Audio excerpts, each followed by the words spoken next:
Family. Family. Family. Family. Family. Family. Family. Family. Family. Family. Family. Family. Hello guys and welcome to Articulate Warbling. I'm Zach and this is... For fuck's sake.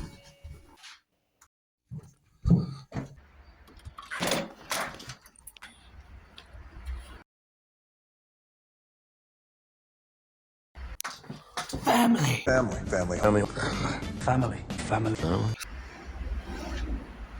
See you later.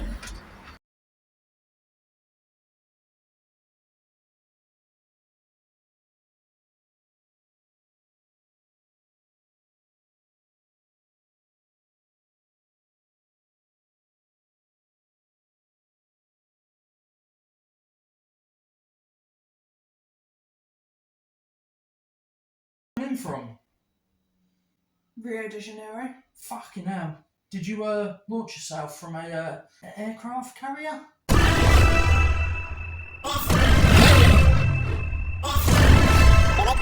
You will never be able to break My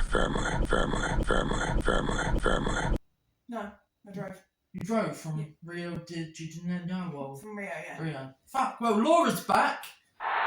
She hasn't done a Articulate Warbling in ages because she works and she has a life and I don't.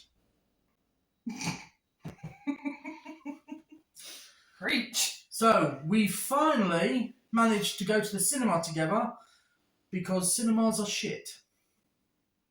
That's why we went, because cinemas are shit. No, that's why we didn't go. We finally managed to go We to the cinema went together because cinemas are shit.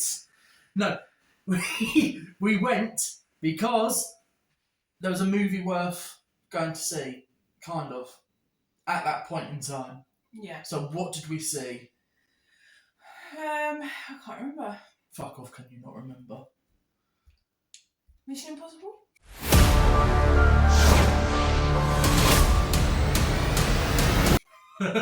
We saw a film that's not out for a couple of months. We went to go and see Fast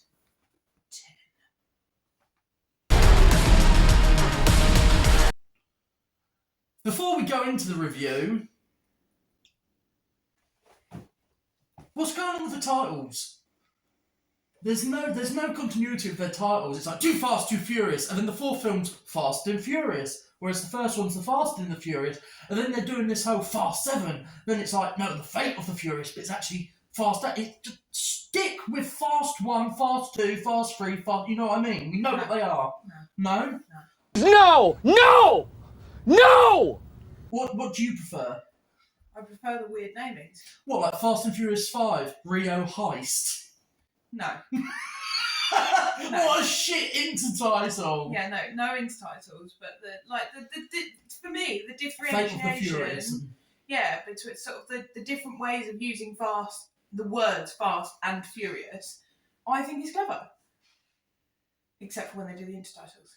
Fasten your seatbelts. But do you know what? That would have been really funny if you hadn't have been so hesitant. Fasten your seatbelts, but how would that be 10? Fast Exon. Fast Exon. Fast Exon. No, fasten. Yeah. Anyway. You should have just left it at that. It didn't have to have a number in it. No. Like the Fasten your third Fast seatbelt. and Furious film didn't have 3 in it. No, Tokyo Drift. Yeah. Yeah. So. But it isn't actually the third film. In the chronology of it, it's actually the second film. Anyway, Fast X. It stars Vin Diesel, Michelle Rodriguez, Charlize Theron, Ludacris Bridges, Tyrese Gibson, Brie Larson, John Cena, Scott Eastwood. A very, very small amount of Jason Statham. You pair of fucking vaginas. Yeah, but he's going to have a bigger part. Helen Mirren. I think that's all, cast-wise. Without getting into spoilers, we'll leave that for the end and we'll give you the usual spoiler alert. The story is as follows. Do you want me to actually read a synopsis? Because I haven't done one of those in a very long time. Go on. Nostalgia. It's a thing. It used to be a thing. It's going to be like all the others. I know!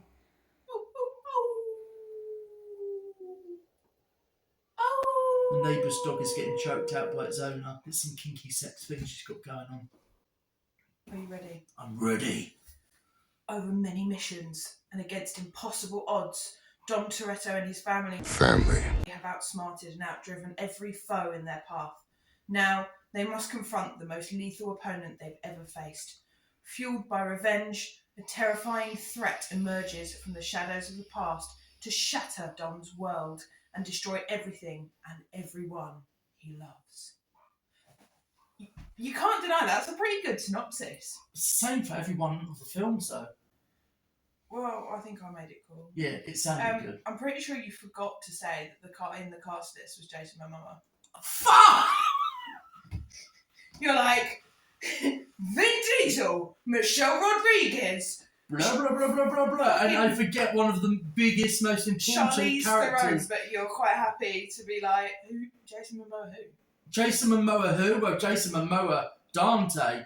This is probably one of the most, the most joyous villains ever. No, but the thing is yes, but also they never, ever, ever make the villains real bad guys, because inevitably they come back into the family somehow. Family.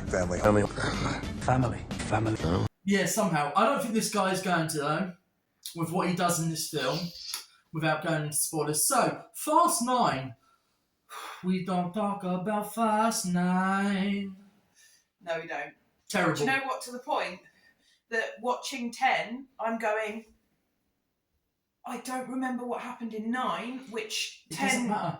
But it does, in some respects, because you're going, who does... Because you've got to remember parts of the storyline in Fast 9 to then You forgot about Jacob. I forgot about Jacob. I couldn't figure out who the kid was. Could have sworn at the end of Fast 9, Michelle Rodriguez was pregnant. Yeah, I thought that. That's as well. what I mean. So in Fast 10, I'm going, what happened in Fast 5? I think they retconned a lot of things. First of all, they take the piss out of the last film. I know that it gradually builds and becomes more self-aware. Fast 9 was too self-aware. Fast 9 was a mess. Fast 9 did not know what it wanted. It felt like a parody of a Fast 9 film. It did. It felt like one of those really bad spin-offs. Really bad spin-offs.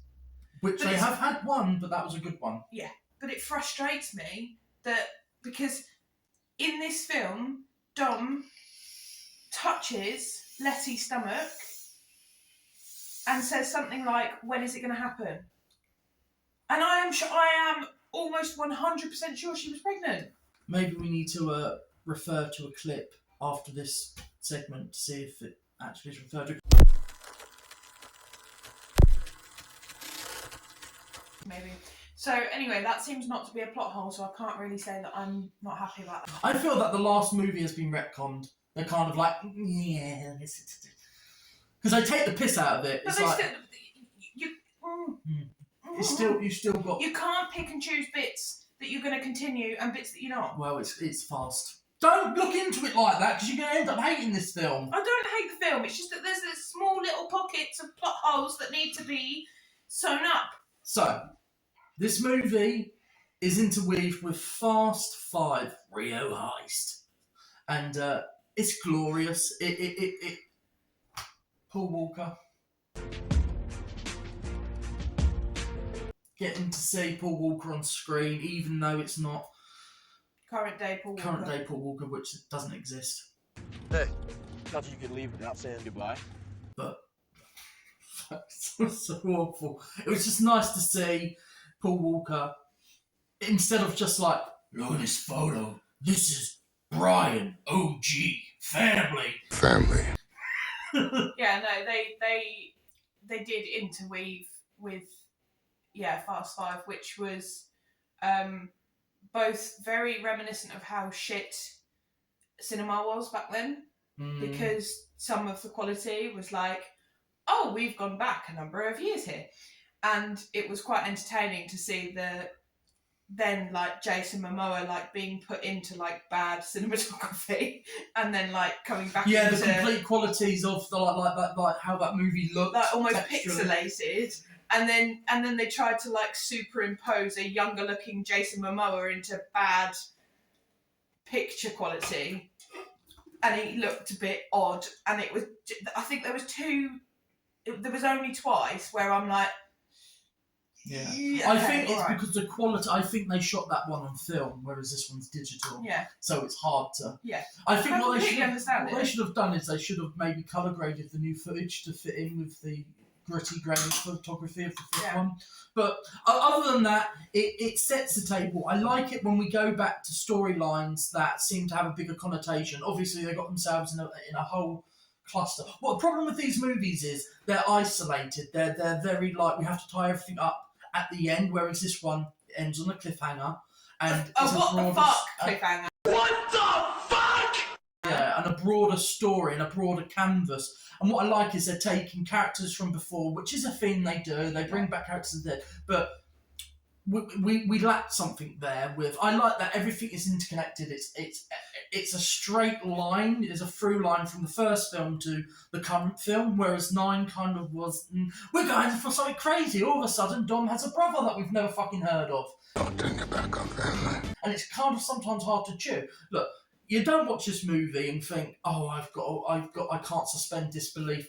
It's a bonkers, loud, stupid blockbuster. But it's fucking good.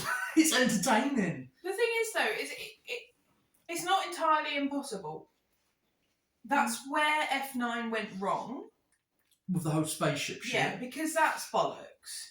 Whereas most fast films... And bringing back characters we don't give a fuck about. Yeah. Like from Tokyo Drift. Yeah, but the fast films are... Yeah, okay, you have to suspend a certain amount of disbelief, but technically you could probably, maybe, do the things that they do. Well, they do. They film this shit. Yeah. So in a lot of ways, I feel... And this movie has actually gotten a lot of flack saying...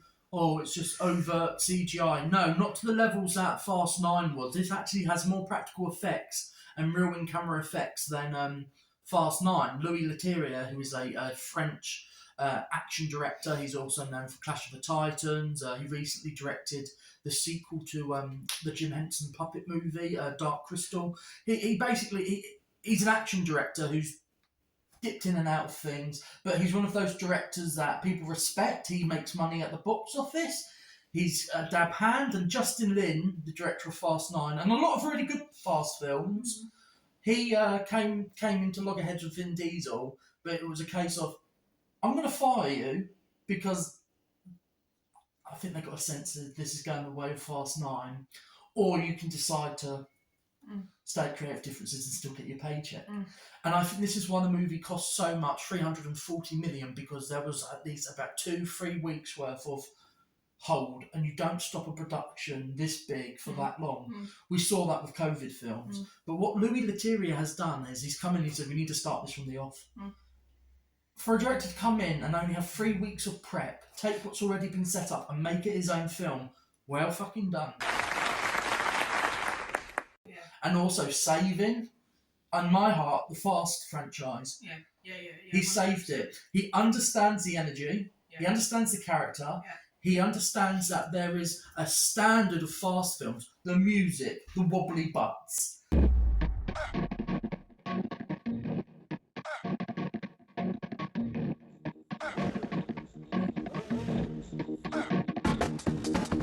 The racing. He understood... We can do all this, like, almost sci-fi spy stuff. I've only just got what you meant with the wobbly butts. You know what I mean? They have the wobbly butts. In my mind, I've gone straight to... Jason Momoa's butt? No, the street people. Yeah, I was with you, but I'm like, yeah. And then I'm like, wobbly butt. And then I literally saw that shot of that woman and the butt's just like... Yeah. Which is a bit like my double chin when I talk. It's a bit like my whole fucking body when I move. Just ripples and folds. It's he understands the essence of it, but also he brought a lot of fun, and that extended action sequence with that hydrogen bomb.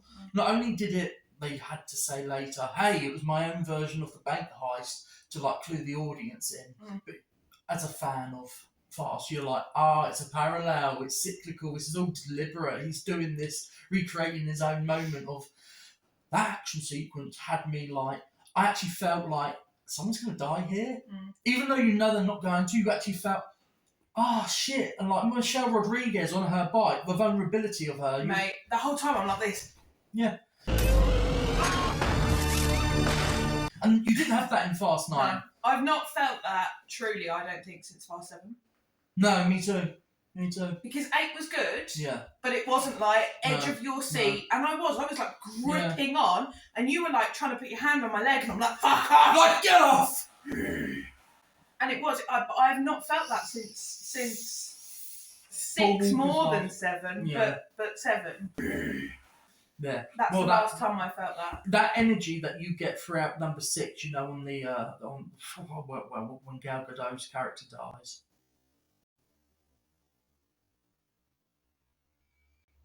Rest in peace, Giselle. And they had a big action sequence of on a freeway, didn't they? And they kind of recreate that, but again, it's like, no, we're up in that, like with the helicopters and all that.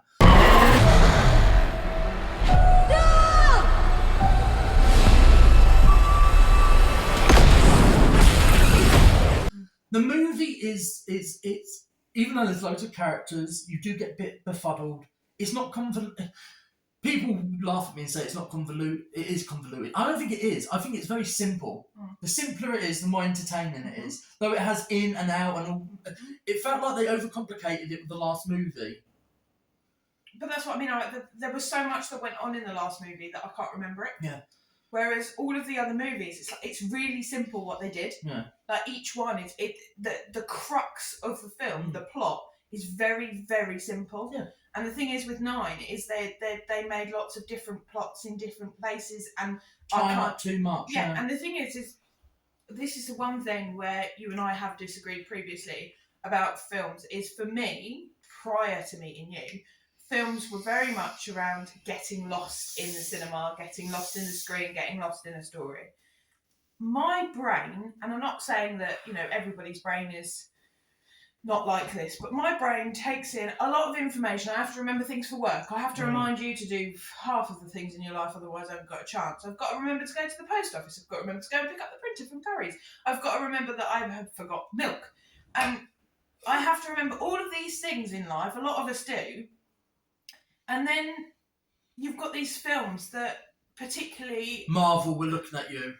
Particularly after the last sort of couple of months in my life in particular, I'm like, I don't have the brain capacity to take on any further things to remember. Yeah. Like I can't do it. And I will agree with you on this. I think this is the first time where I sat back and watched this and I was on the level of where you are, like, just be taken away by it.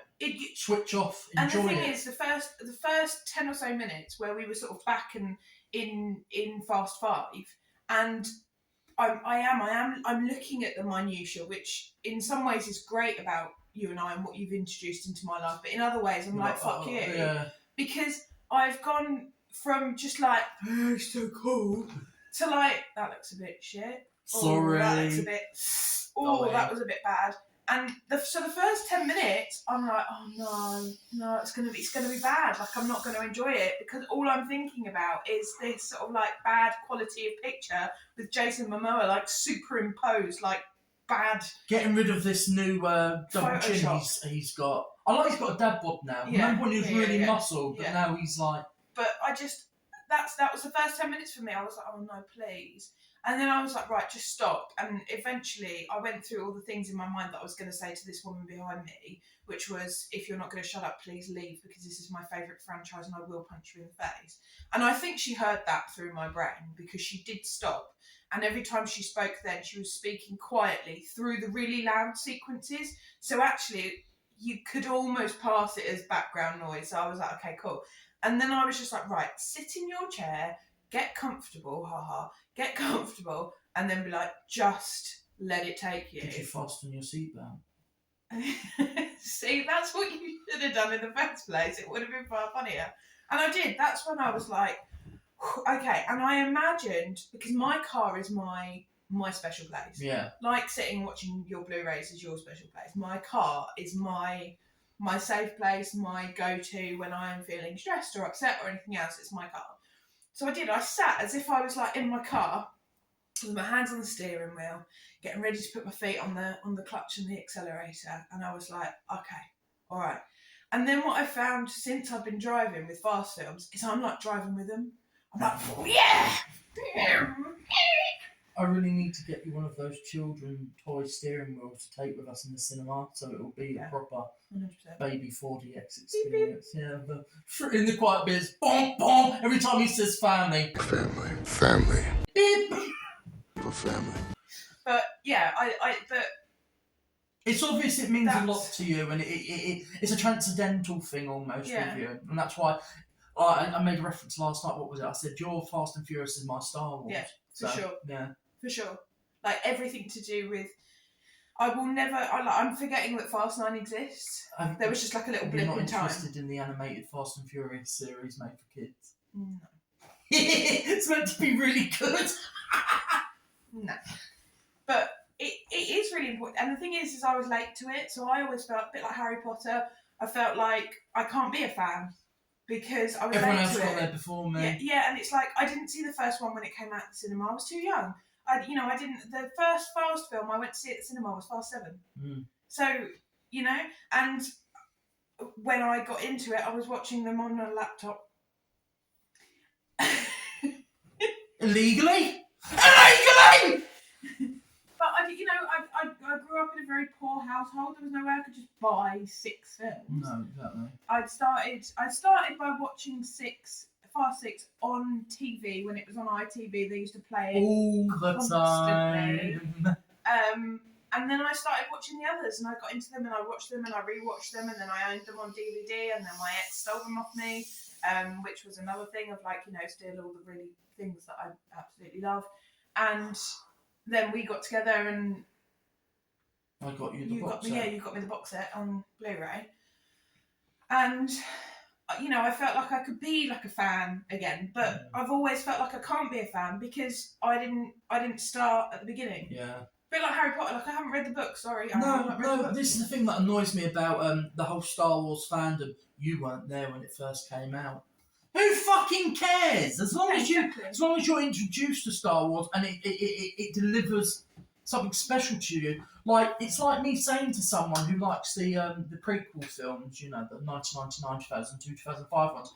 I was there at the age of 4. I'm not wanky like that. I'm not going to dictate to you it's more special to me because I saw it first in the cinema. And your mum said this as well. She went, I saw that on the big screen. And she didn't say it in a... It was genuinely like, I got to experience that. Whereas any other arsehole was like, I saw it there, so it's more my thing. Your mum was like, no, I saw it on the big screen and that was a big moment for me and my family. And I'm like, yeah, that's the essence of really good film that sticks with you or film franchise. It transcends all form of feelings and affirmation, love. It is, if you love something, it's okay to love it. It's okay. It's okay if you're late. It's okay if you're early. Like my infatuation with William S. Burroughs. I wasn't a fan of William S. Burroughs when he was around. He died before I was born. Doesn't mean that I can't have an adoration of him. So if you're an arsehole who's like, Star Wars means a lot to me, and your opinion of The Last Jedi is invalidated because I was there. Guess what? I was too. 1999, 2002, 2005, 2008, 2015. It doesn't matter. As long as that movie means something to you, and you actually got to experience it on a certain elevated level. Like, I saw Hellboy the Golden Army a month before it was released in the UK.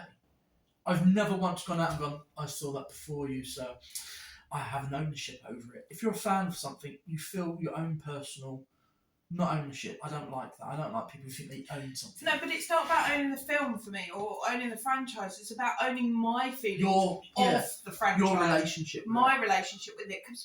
Because that is specific to me and only me. Yeah. You can relate to certain aspects to my relationship with things, but you can never feel the exact things that I feel about anything, ever. Yeah. Because we are all individual and we are all unique. Every single human on this earth is unique. And we might be able to relate to certain things and not to others.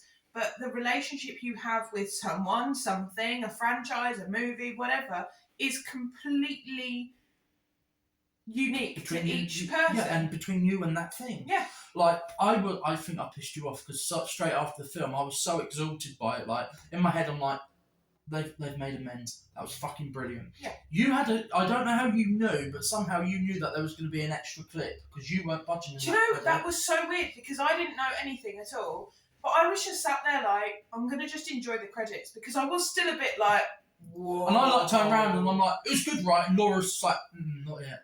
I need this. Yeah, I was. It was. I was like, It's a bit like, sorry, too much information alert. It's a bit like when you have an orgasm. You don't straight away go like, was that good? Was that good? Was that good? Was that good? It's like just wait. Just let me enjoy Just it. wait it out. Let the ripples run through your body before you can actually be like, whoa, that was good, man. And that is exactly what that film was. That film was orgasmic. So at the end, I'm like... So that's how you felt. So that's how you felt. Now I want to know from you the good, the bad, the spoilers.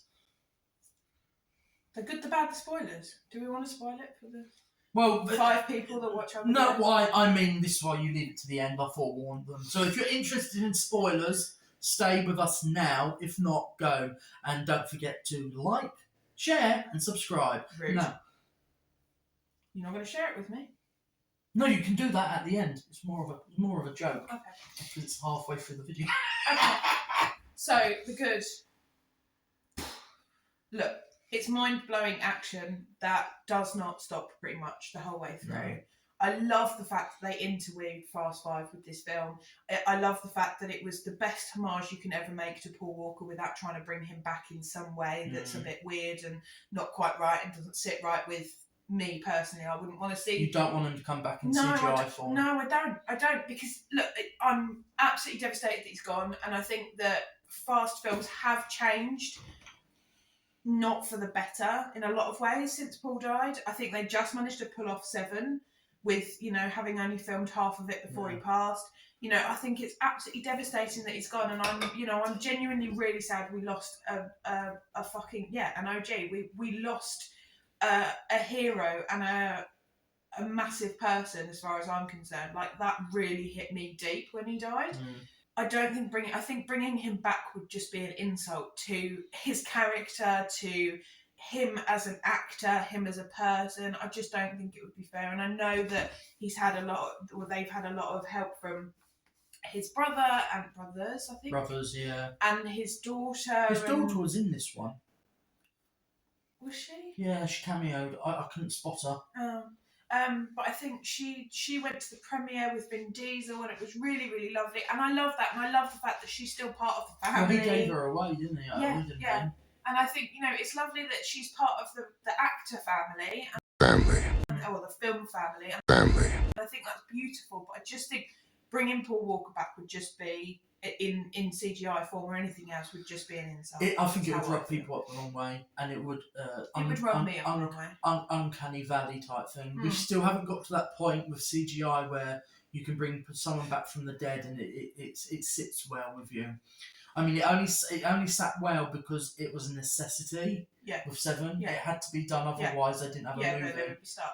I think if they were to bring like his voice back over the phone, things like that, I think that is like the highest. I think so. Middle ground that I could go to. I think so, yeah. But I think actually the interweaving previous films is the best for me. But that brings me They're to keeping them alive. Yeah. They in the world, but not. Yeah, exactly. They're keeping that love alive.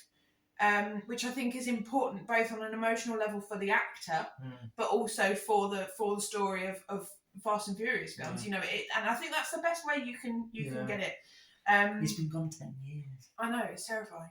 It's absolutely terrifying. I remember it was like yesterday. Yeah, me too. It feels like a couple of years ago. It was heartbreaking because I remember when the news was released, it was a couple of days after they filmed the funeral scene of Fast 7.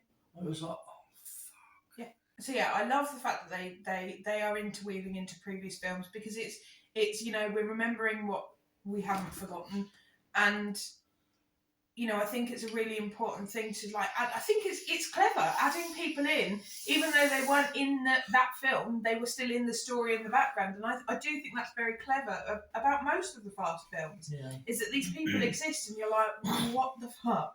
But it's clever. I like that. The real star of the film for me was Jason Momoa. Dante, Enchante. He, like Laura said earlier, the villains are always someone that you can get behind. But what I liked about it was he was a mixture of the Joker mixed with a classic Fast and Furious villain. He was smarmy, he was arrogant, he was obnoxious, but he was playful. And I like seeing a villain who enjoys what he does, even though he has some wanky, tenuous grasp on the reason behind it. This guy is a sociopath, he is psychotic. Awesome! And anarchy, he just loves anarchy. And he's built this grand plan to destroy everyone in their own singular way.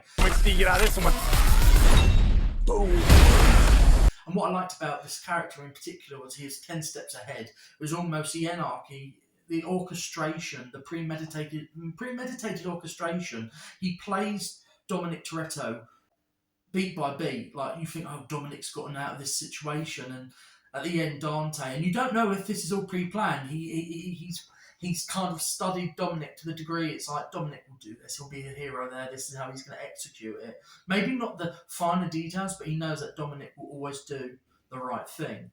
And by doing the right thing, he's guided them into, well, let's say it could be a trap, which it is eventually, and we have a real big, hefty scene at the end where it looks to be that we have lost Roman.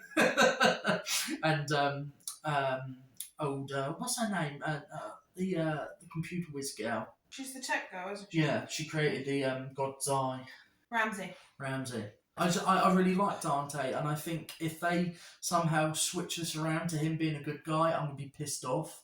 Because that's the one thing I don't like about the Fast films. People on a dime can become friends and part of the family.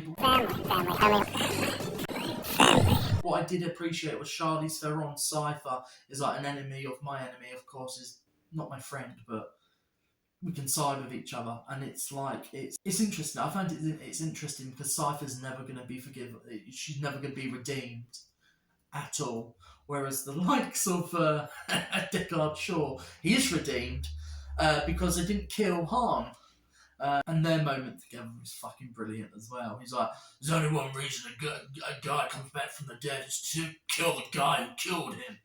You know, Vin Diesel, there's a sequence where Vin Diesel meets a character who's a sister of the mother of his baby.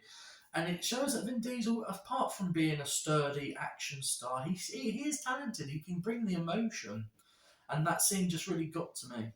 You know, there's familiar motifs, music beats in this film.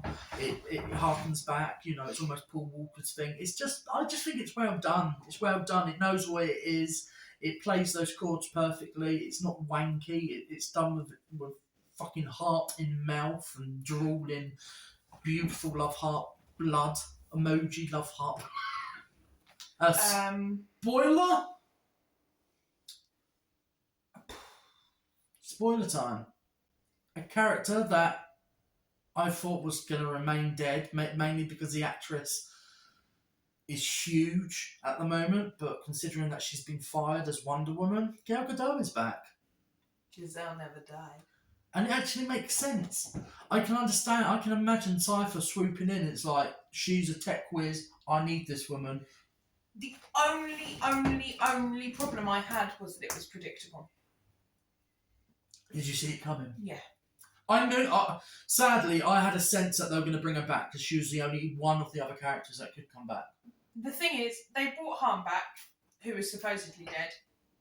He did not die. Han, in this film, is finally coming round to the vague idea of dating after losing Giselle, who was like the love of his life, really. And they didn't know each other for a huge amount of time, but then, you know, they fell in love, and then, like that, she was whipped from his hands. And when he was dabbling with that sort of dating thing, I'm like, they're going to bring Giselle back. Did you? but they're going to bring Giselle back once he's already found someone else. Mm. Now, I was slightly wrong there, Yeah. but to have Giselle back, whereas everybody else in the cinema was like, I was like, yeah. Yeah, sorry. I don't know why I reacted like that. Maybe it's just because I like Gal Gadot. I love that line with Scott Eastwood. They're trying to get hold of them, figure out where they are. He's like, I had to swipe right on Han's dating app just to try and get a reaction. But the thing is yeah, it wasn't a huge shock for me. I love how you were like, Gal Gadot! And I'm like, Giselle. Her name is Giselle. Yeah, sorry. I just like Gal Gadot. Look, the movie is very good. It's frenetic. It's got a great pace. It's a fast and fucking furious film from the top to the bottom. How many stars? 4. 4 stars. Because there's others that I think peak this. Like Fast 6 and Fast 7. Fair. And Hobbs and Shaw for me is an amazing spin-off. Fair. What would you give it? 5 stars. 5 stars. I You can't liked it that not. I much? can't not.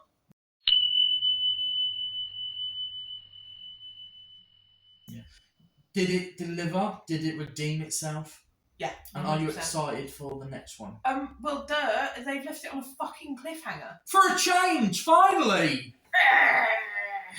We know that Dom and his son's going to survive. I think fucking Mel Gibson? No. You need a fucking bat in the side of the head. Alright? How about that? All the time with your fake boobs you feel you have to show off. I don't like it. I don't want that woman. I don't want you. I don't believe you anymore. I don't trust you. I don't love you. You look like a fucking bitch on heat. Wrong person. Tyrese Gibson and Ludacris Bridges and the character of Ramsey, I don't think they're dead.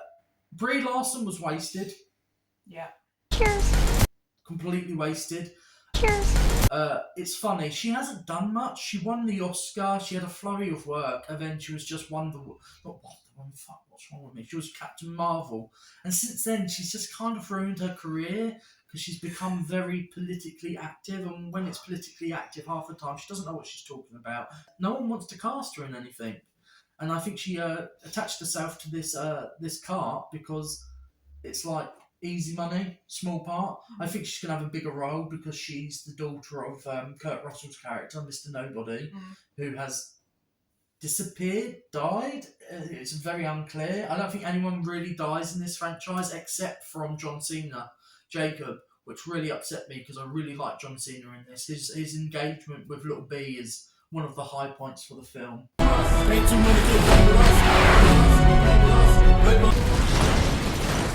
Holy shit. Head and cars. I also felt like You're not scared of heights, are you? what I liked was there was more of a believable relationship between him and the kid than Vin Diesel. Sometimes with Vin Diesel, it feels like all he's doing is preaching and reading Dominic Toretto prose poetry to his kid. It's like a host of one-liners that he's screaming at his kid, but he's actually saying to the audience. I'm not sure I agree with you, but sure. No! 5 stars from her, 4 stars from me. This has been a very long special episode. And welcome back. Thanks. Welcome back. Have you? It's obvious you've missed doing this, in a way. I have, yeah, but I've just never had the time to do it. No. Well, we recommend Fast 10, Fast X. We're looking forward to it. And don't forget to Like share and subscribe. Oh, yeah.